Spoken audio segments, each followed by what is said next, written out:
You know that feeling at a live concert? That, collective energy? Oh, absolutely, that buzz. Yeah, the buzz. Now just imagine that suddenly gone, vanished. Hmm.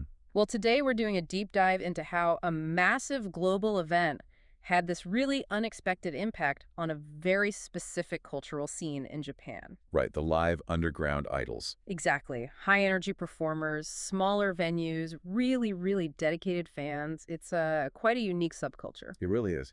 And our guide for this is a piece called Idols in the Pandemic, Brutal Survival. Ah. Yeah, it's part of the Hideki's Live Idol Revolutionary History series. And it gives this fascinating look at how the COVID-19 pandemic just crashed into this world. Especially as the source notes right on the heels of the idol warring states period. Exactly. Which was already, a time of huge competition and change within the scene. Right. So our mission here is to really unpack how the pandemic affected these live idols, like on a practical level. Yeah, what were the immediate fears? Did people think the whole thing might just collapse? And maybe more importantly, how did they adapt? What were the surprising ways they managed to keep going? Because they definitely did keep going. Okay, so let's start back at the beginning. It all started with news from, well, far away, didn't it? It wasn't immediately seen as our problem. That's right. The source material mentions that in late 2019, early 2020, when reports started coming out, Mm-hmm. the initial reaction was kind of, oh, that's happening over there. A sense of distance. Which seems natural, I guess, but then reality hit. Yeah, suddenly it wasn't distant anymore.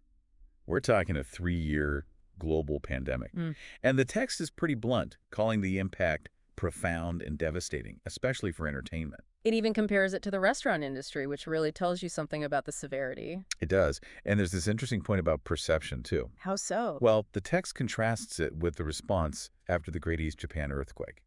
Back then, entertainment was seen as, helpful, source of comfort. Right, morale boosting. Exactly. But with the pandemic, the narrative shifted. Live entertainment, including idol shows, got labeled non-essential. Oof. That's a tough label. It really is. The source says their very existence was being questioned for a while there. And when you look at the actual, the infection prevention measures everyone was talking about, 3 C's. yeah, closed spaces, crowded places, close contact settings, that's basically a textbook description of an underground live house. Pretty much, yeah. So when states of emergency were declared, it essentially meant live performances were banned. Which cuts right to the core of how these idols operate, how they connect with fans. Absolutely. It was a fundamental disruption. And the timing, as we mentioned, wasn't great either. Coming off the warring states, period. Right. The source suggests the scene might have been in a bit of a vulnerable spot already, maybe stabilizing or even shrinking slightly after that intense growth. So the pandemic just piled on top of that existing pressure. Precisely. It amplified everything. And the results? Well, the source lays them out pretty clearly. Losing gigs meant losing income, losing momentum. Yeah. Especially critical for the smaller or newer groups. The text talks about many groups having to disband or, suspend activities indefinitely. And often without even a final show, a proper goodbye for the fans. That's rough. It really is. The source uses the term dark age for the idol world, which I think captures that sense of loss and uncertainty. Definitely a dark age. But then eventually, things started to reopen, but under very different conditions. That's the next crucial phase. Masks, obviously, hand sanitizer everywhere, reduced capacity in venues, ventilation checks, all that became standard. But the really big one, culturally speaking, for this scene, the ban on call and mix. Right. Explain call and mix a bit more, because it's not just regular cheering, is it? Not at all. The source emphasizes how integral these are. Call is like rhythmic cheering, specific responses from the audience, and mix involves these predetermined chants that fans perform at specific points in songs. So it's a very active participation, a dialogue almost. Exactly. It fuels the performers. It creates this shared energy. It's not passive watching. The fans are genuinely part of the performance dynamic. Okay, so taking that away, that's huge. It fundamentally changed the atmosphere. The source says it forced everyone to reconsider the very essence of what an idol live show is, what makes it special. And it captures that uncertainty, that fear, with the question, if we can't cheer, is there any point? Yeah, is there any point to an idol live performance? It shows how deep that worry went. Was the core experience just gone? But, and this is the key turn, they didn't just fade away. No. The text makes a point of saying Despite these harsh conditions, idols did not stop moving forward. They survived. That resilience is central. So how did they manage? What were the adaptations? Well, a big one, especially during the strict stay-home periods, was the rapid shift to online performances. Ah, the streaming era. Pretty much. Live houses started doing no-audience shows, broadcasting them online. It wasn't the same, obviously, but it was a lifeline.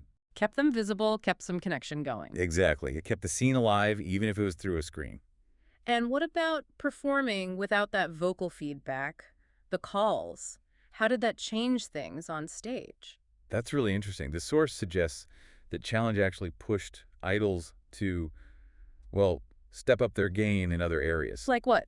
Stage presence, Yeah, skills. yeah, precisely.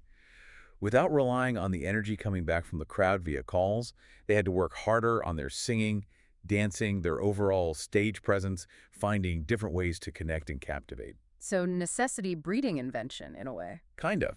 And the text mentions the emergence of the Corona Survival Group, idols, or groups who actually built their reputation during this difficult period. Yeah, really leaning into the challenge. It seems so. It shows that adaptation was possible even under duress. So the big takeaway here is that despite everything, despite the very real losses and hardships, the scene didn't die out. No, the fear of it disappearing proved unfounded. And the source offers this really powerful line. The more adversity they faced, the stronger they became. Resilience personified. It attributes that survival to that resilience, absolutely, and also to the passion of the fans who stuck with them, adapted alongside them. So the pandemic, in a weird way, stress-tested the whole idol phenomenon. You could say that. No. It proved it wasn't just some fleeting trend, but had real cultural roots and staying power. The prediction that idols would just vanish. Wrong. And now those who made it through are kind of leading the charge into the future. That's the implication. The text says those who overcame these challenges are now shaping the next era, and it points towards the next phase in this history. Phase 5, post-COVID rebuilding from scratch, 2022, suggesting it's still an ongoing evolution. Okay, so wrapping this up. We've seen this massive shockwave from the pandemic hit the live idol scene. A huge shock. Then this very specific challenge of losing the vocal interactions, the calls and mixes, which are so core to that culture. A fundamental challenge, definitely. But then this surprising story of resilience, adaptation, finding new ways to perform, connect, and ultimately survive. And even thrive in some cases. They didn't just endure, they evolved. It really makes you wonder, doesn't it? Thinking beyond idols. What other cultural forms, maybe throughout history, have faced these kinds of, existential threats? That's a great question. And what does their survival, or maybe sometimes their transformation, tell us about, well, the human need for these shared experiences, for connection, for expression? Absolutely. It maybe shows how these crises, as awful as they are, can sometimes force innovation. They reveal a strength in communities and cultural practices that maybe we don't even realize is there until it's tested. Definitely something to think about. How adversity shapes culture.